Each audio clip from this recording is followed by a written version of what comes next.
Yes. So today we are taking up distribution as our class for DLR. Earlier we have finished linear arrangements and circular arrangements. Largely as I told you कि DLR का syllabus कैसा होता है, DLR के entire syllabus में you have maximum portion जिसका weightage होता है, ये एक distribution category, sequencing, arrangement, all synonymous. इनका एक पूरा bucket बन जाता है, right?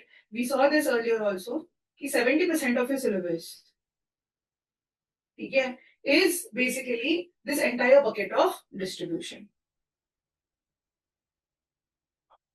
या सीक्वेंसिंग बोलो या अरेंजमेंट बोलो, है ना, सारा सिनोनिमस ही है. इसमें कौन से चैप्टर्स आते हैं, ये सारे नाम के चैप्टर्स आते हैं. ये लीनियर सर्कुलर अरेंजमेंट, कोई भी रैंडम शेप, कोई भी रैंडम, कोई रेक्टेंगुलर टेबल दे दिया तुमको, कभी कोई हेक्सागोनल शेप दे दिया तुमको, कोई भी चीज, एनीथिंग यू टॉक अबाउट, उन सब का arrangement होता है in any sort of shape, or you have to sequence something, or you have to distribute certain attributes. Like there are 5 people, and then 5 people have 5 favorite subjects, they have 5 favorite colors, they have 5 different brands of vehicles, they work in 5 different companies.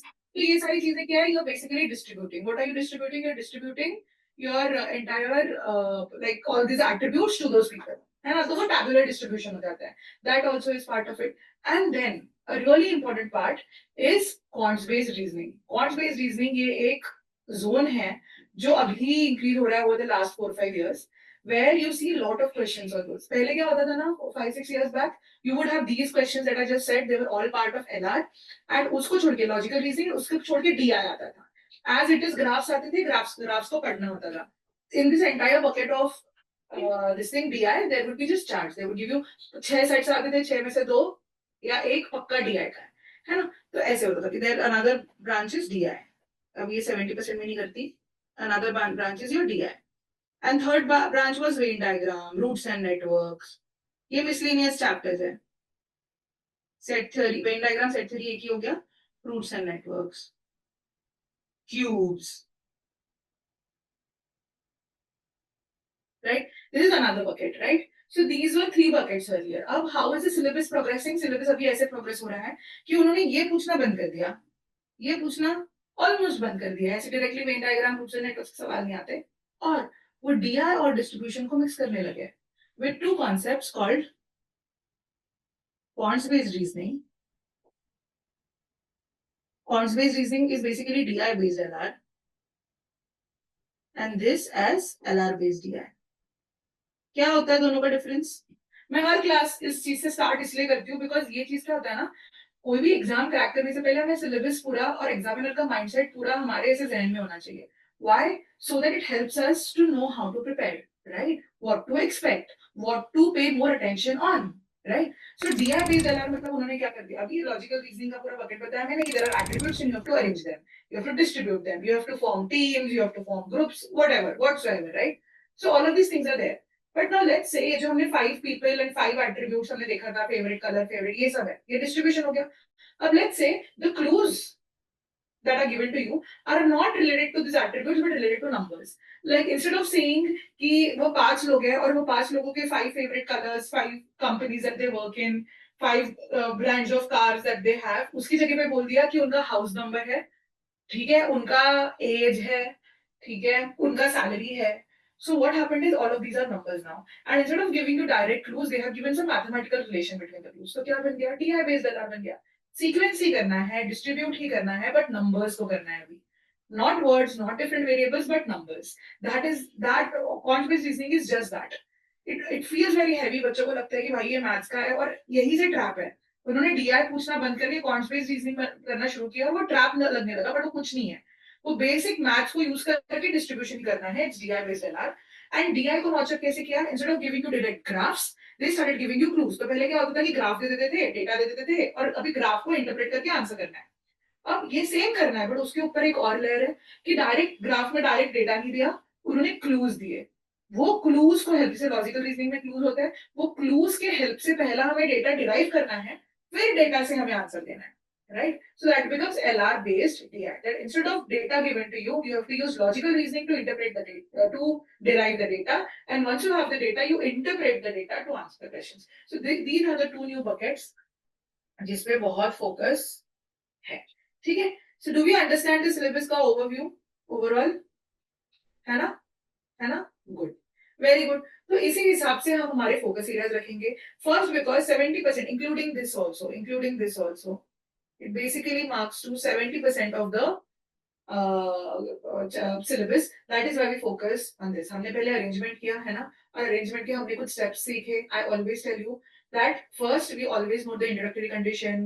We write what variables are there. We draw what arrangement, how is it going to look, and then we move to clues. And the most important part that I keep stressing each time in cracking DLR is to know that you do not solve clues linearly. क्या होता है तुम्हारे make और break exam में कि तुम linearly नहीं solve करोगे, तुम हमेशा ढूंढोगे which is a major clue और what is a key variable and you are going to start from there, है ना। जो हमारा हीरो वेरिएबल है वहां से हम स्टार्ट करेंगे, जो हमारा की वेरिएबल है या हमारा मेजर क्लू है वहां से हम स्टार्ट करेंगे, ठीक है। So distribution is going to be largely same as what we did in linear arrangement, ठीक है।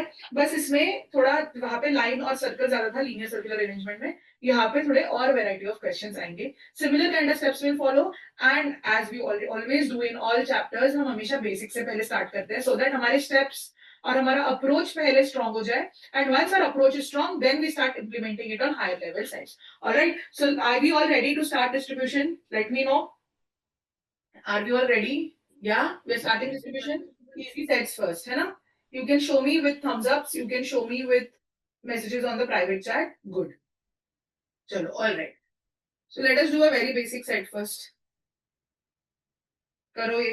Attempt it. I'll give you 3 minutes. Yes. Okay. Let's do it together now. ठीक है? क्या बोला है? 6 students M, N, O, P, Q, R are enrolled in a class where each student must select exactly 2 subjects. Right? We have 6 students who are enrolled in a class where each student must select exactly 2 subjects. One is compulsory and the other is optional, right? ऐसे ही होता है. Same happens in your B schools also. Some subjects are compulsory and some subjects are optional. So let us start. How do we start solving? First, we write our introductory note. What is the introductory note? It says 2 subjects, one compulsory and one optional, right? We should know this कि every person is to be allotted 2 subjects. अब ये सवाल छोटा है, तुमको लग रहा होगा मैम ये क्यों लिख रही है, ये तो कोई लिखने की बात नहीं है, बट ये हम हमेशा लिखते हैं। क्यों? Because when questions get complicated these habits help, right. So हमने इंट्रोडक्शन लिख लिया कि 2 subjects, right. Then we should write the variables. What are the variables with us? We have M, N, O, P, Q, R, 6 of them, right. ये हमारा introductory note इतना ही है बस। उसके बाद में what we are supposed to do, we are supposed to draw the arrangement. What is our arrangement? Arrangement will be a simple table, ठीक है। Probably we'll just form a table, है ना। And table में हम क्या क्या लिखेंगे? Table will have 3 columns. एक is the person, right? दूसरा is the compulsory subject, right? And which is 1, and we have optional subject. This is also 1, right? तो ये हमारा टेबल होगा। अब इसके आगे what do we do? We have set up the context of solving कि हमने ये prepare कर दिया, हमारा mind prepare कर दिया. Now we go to solving directly. So out of the 6 clues that you see, tell me which of these variables is your key variable or which of the clue is a major clue. Let us look at it. Let us look at it bit by bit. हम कैसे evaluate करें? So we have for student P के बारे में दिया है. The optional subject is geography, whereas the same subject is compulsory for other 3 students. Fair. P का directly हमको दे दिया है कि वो क्या है, ठीक है। फिर आगे दिया है केमिस्ट्री, ओके परफेक्ट। किसी को लग रहा है कि मेजर वेरिएबल आर है, ठीक है। तो we have 3 different answers, 3 different evaluations. Let's see which one of you is right, ठीक है। Now chemistry appears as one of the subjects, either compulsory or optional for Q and R both. This clue tells us nothing much. Then we have student R has physics as the compulsory. अच्छा by the way Q और R का कुछ बताया हुआ है। फिर student R has physics as compulsory and this subject is opted as optional choice by both O and Q. That's a lot. That's a lot of information. You have information about 3 variables, R, O and Q, right? And a subject directly allotted to them at a direct place. Optional compulsory बता दिया है. So basically if you look at it, you will have 3 blanks that are completed. R का compulsory वाला, O और Q का optional वाला, 3 spaces fill हो रहे हैं just through this clue. Definitely it is important. आगे बढ़ते हैं। Student M takes geography as a compulsory subject and English is optional. ये भी डायरेक्ट इन्फॉर्मेशन है 4, right. then only one student from the group has selected biology as their optional subject. अरे किसने बोला था fifth? Fifth is not a major clue at all. कुछ भी तो नहीं दिया है इसमें. Only one student from the group has selected biology as their optional subject. Which student is it? We don't know. So it tells nothing, right? उसके बाद six is among these six students, there is exactly one female student who has chosen English as her compulsory subject and geography as her optional subject. Again, doesn't tell us much. So where do we start from? We start from here. ठीक है. वैसे ideally ये question ऐसा है जिसमें one और four भी काफी कुछ बताता है, टू भी काफी कुछ बताता है, because is easy order question. Easy order question में यूजुअली होता है कि इतना सारा इन्फॉर्मेशन है, right? But if you ask about the discipline that we follow in DLR, okay, cool. So if it is about the discipline that you follow in DILR, then you have to start with clue number 3. So what do we know? यहाँ पे हम PQRS लिख दें क्या? ऊपर पहले हम PQRS लिख देते हैं हमारा, ठीक है? M PQRS नहीं, M N O P Q and R. ठीक है, हम ये लिख दिया. तो हमारे पास क्या पता है? R has physics as compulsory हो गया physics, right? And we have R as optional, sorry, physics as optional for O and Q both. Physics ये हमारा लिख के हो गया. Clue number 3 is done with. 4 is the next thing, because ये भी डायरेक्ट था इन्फॉर्मेशन, तो इसमें भी जाएंगे हम कि M takes geography as compulsory and English as optional. Geography as compulsory and English as optional, ये भी हमारा हो गया. ठीक है. अब इसके बाद once we have mentioned the clues that are directly there, what do we do? Next thing that we do is we move to the clues that are related. Either they are related with M, O, Q, R. इनमें से किसी से related होने चाहिए. So that is the clue we will move to next. Which is that clue? Clue number 2. है ना? तो ideally हमने 2 पे अभी मूव करना चाहिए. तो 2 says chemistry appears as one of the subjects either compulsory or optional for both Q and R. तो मतलब यही बचा है, right? That is why we move to 2. Why do we move to 2? Because it is related to 3. ठीक है. उसके बाद में क्या होगा? हम अभी आगे बढ़ेंगे. Now let us start solving sequentially, because हमारे पास अभी डायरेक्ट इन्फॉर्मेशन तो है नहीं, तो अभी हम सीक्वेंशियली जाएंगे. अब क्या है यहाँ बोला है? For student P the optional subject is geography. ये भी डायरेक्ट इन्फॉर्मेशन है. whereas the same subject is compulsory for 3 students. 3 students के लिए कंपलसरी है, मतलब यहीं पे होगा और कहीं हो नहीं सकता. 3 हो गए MNO, तो ये भी सॉल्व हो गया. उसके बाद क्या बोला है आगे? Only one student from the group is selected biology as their optional subject, तो यही है फिर, और कोई बचा ही नहीं है, तो दिस आल्सो सॉल्व्ड. फिर among 6 students there is exactly one female student who has chosen English as compulsory and geography as optional, so this is the female, only one female. ये नया डायमेंशन था कि फीमेल मेल भी ढूंढना था भाई हमें, ये हमें पता नहीं था, बाकी सारे मेल है. ठीक है. So this is how we finish the arrangement. Very easy question, ये तो ऐसे भी तुम्हारा हो जाता. बस we have to marry the discipline, right? Discipline of solving the approach. Okay, we all are clear. चलो आंसर करते हैं, फटाफट आंसर बताओ. Who is a female in this group? Yes. Which subject is compulsory for student O? Yes, geography. Which student has an identical compulsory optional combination to student R? R जैसा physics chemistry और कहाँ पे है?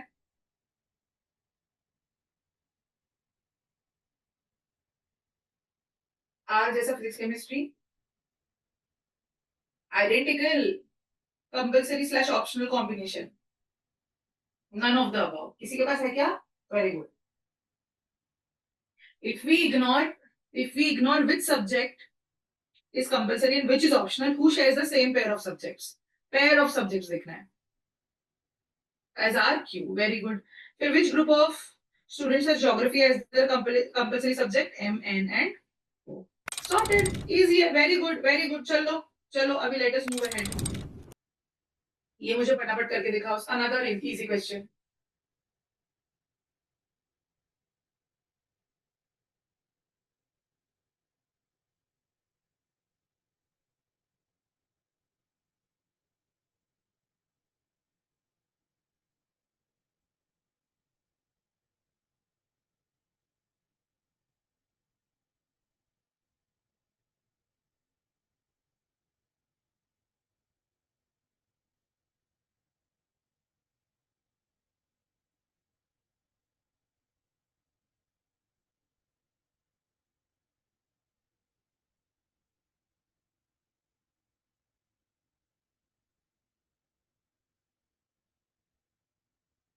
Introduction लिख लिया, introduction लिख लिया, अभी भी ड्रॉ टेबल। क्लासिक जब ऐसा होता है तो हमेशा टेबल ड्रॉ करना होता है ना, that is the arrangement to follow. What is a table like? Always draw बड़ा टेबल। बड़ा टेबल क्यों? जस्ट इन केस अलग अलग केसेस लिखने पड़े हमको, है ना, अलग अलग पॉसिबिलिटीज लिखने पड़े, तो हमारे पास vertically as well as horizontally जगह होनी चाहिए।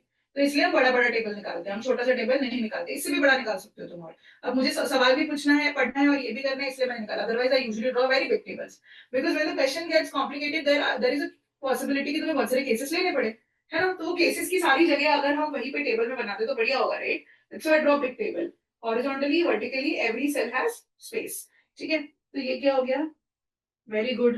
This is people, this is the area they stay in, and this is their jobs. Where can we start from? We can start from 1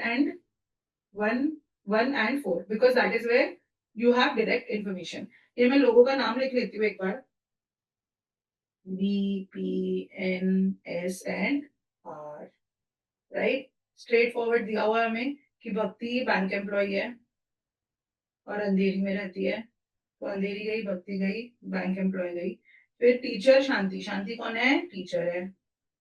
कहाँ रहती है? दादर में रहती है, सो दादर गया, टीचर गया, शांति भी गई।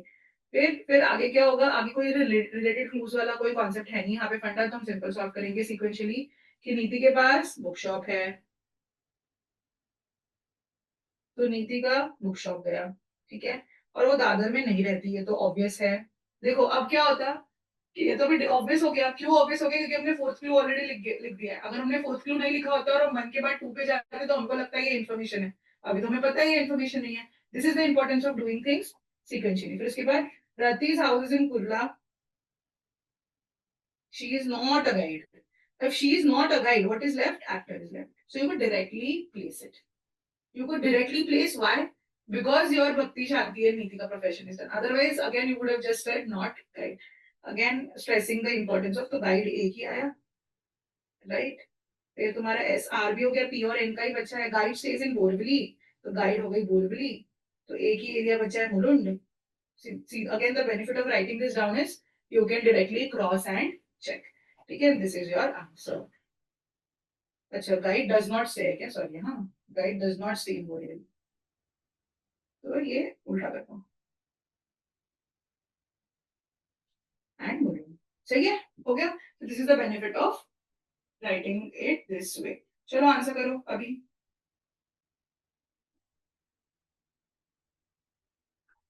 Which of the places does the actress stay? Kurla. Who among the following stays in Borivali?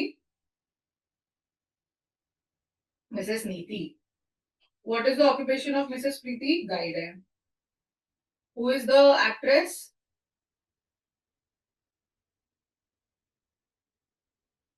R. कहाँ गई R? R. Where does the guide stay? Mulund. सही है। आगे हमारे